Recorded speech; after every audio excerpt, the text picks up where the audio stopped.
Hi, Mrs. Adair here with your weekly counselor lesson. This week's topic is grief. Now, I know sometimes when people hear grief, they instantly get uncomfortable. But the reason we're going to talk about it is it's something that you're going to experience in your lifetime, and I want you to know about it so you can be as prepared as you can be. And grief is so hard. It's also a natural response to a loss. Grief is a deep sorrow or extreme sadness.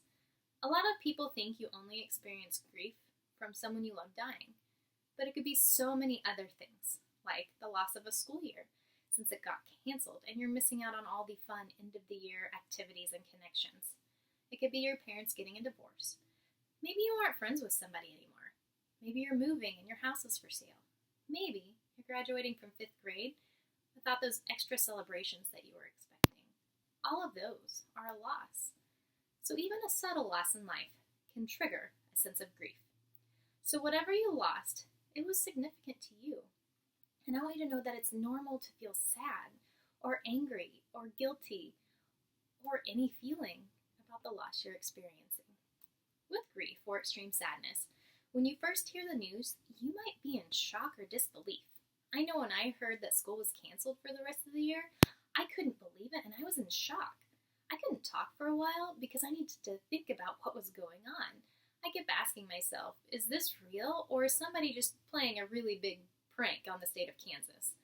Well, it turned out to be real.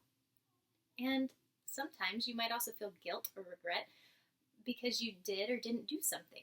You might even feel angry, and that's okay. Or you might experience a loss that might make you feel scared and worried. All of those things are normal, even though it's really uncomfortable. So how do you deal with grief in a healthy way? You need to find your people. You need to know who your support system is.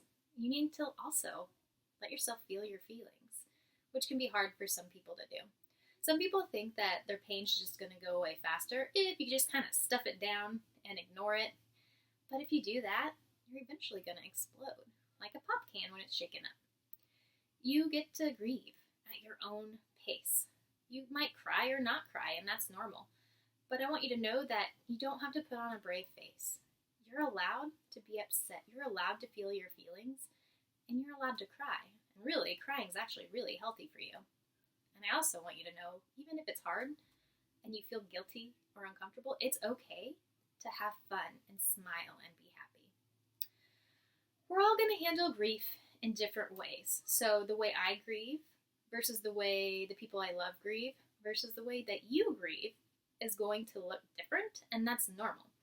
And there's no right or wrong way to handle your grieving process. The hard part is that this process takes time, and you can't force your feelings to go away. You can't force this process to go faster. And that's why it's important to have healthy coping skills and know who your support people are.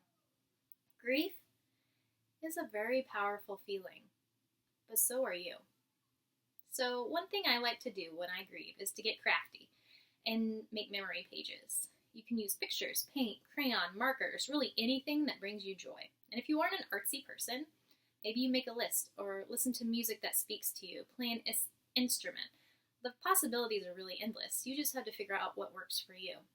The hard part is remembering to use those coping skills and allowing yourself to feel those feelings. So I'm going to show you a really simple way to make a memory page, and this can be as simple or as extravagant as you wish. So let's take a look. For my memory pages, I like to write what I'm missing in the middle of my page. And then along the outside of the page, I'm either going to draw or write positive, fun memories I have about what I lost. And so for some of mine, it's the kids, my teacher friends, recess, of course, and smiles and hugs. Then I'm going to keep this in a place where I can go back and look at it and remember all the good about what I missed. Grief is tough, but I know you're tougher. You can handle this. And remember, it's okay to ask for help, and it's okay to talk about your grief and your sadness. And if you feel uncomfortable talking to the adults in your house, find somebody that you can talk to. And until we meet again, see you next time.